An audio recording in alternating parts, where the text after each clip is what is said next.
So in the previous video, I showed how to add an external graphic to a p5.js project, and I showed that it works using an online server, using a GitHub account. The problem is, what if you don't want to load online? If I run this same file without uploading it online, just on my own machine, Mega Man does not appear, right? And that's due to a browser security setting that doesn't allow localized files to be accessed by JavaScript. And I mean, that's fine, but then how do you get it to work? How do you get it to run? So there's a really easy way to get around that using a Google Chrome extension that will basically run a little local server for you. Very easy to do.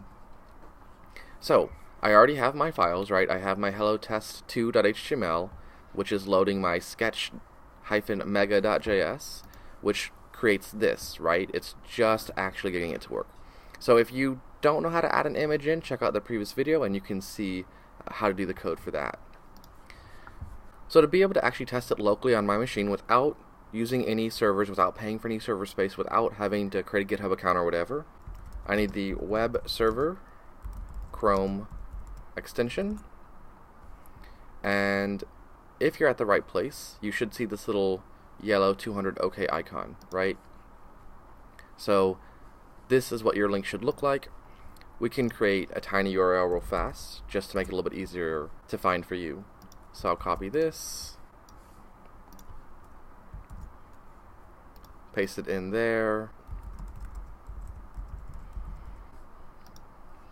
Did that work? It did. So tinyurl.com/chrome-web-server, which should take you here, right? Or you can do it yourself. Download it, install it. Then when you launch it, which you can access through here, or if you open a new tab, you can access through this little apps button up here, right? So we can see this. You'll get this pop-up. So once you have this pop-up, you do choose folder.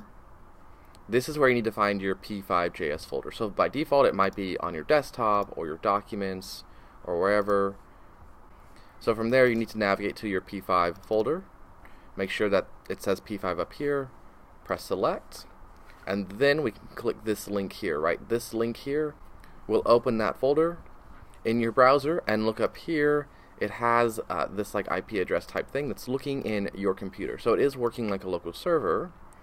And now if we try this hello-test2.html that I created, now it works, right? So it's working just like it did on GitHub, right? So if we reopen it directly in Safari or any other browser, it still won't work, right? So it's only here, right? It didn't actually change hello-test2.html or my JavaScript file. It's just how it's rendering it. So this is how you can quickly actually see that it works on your machine.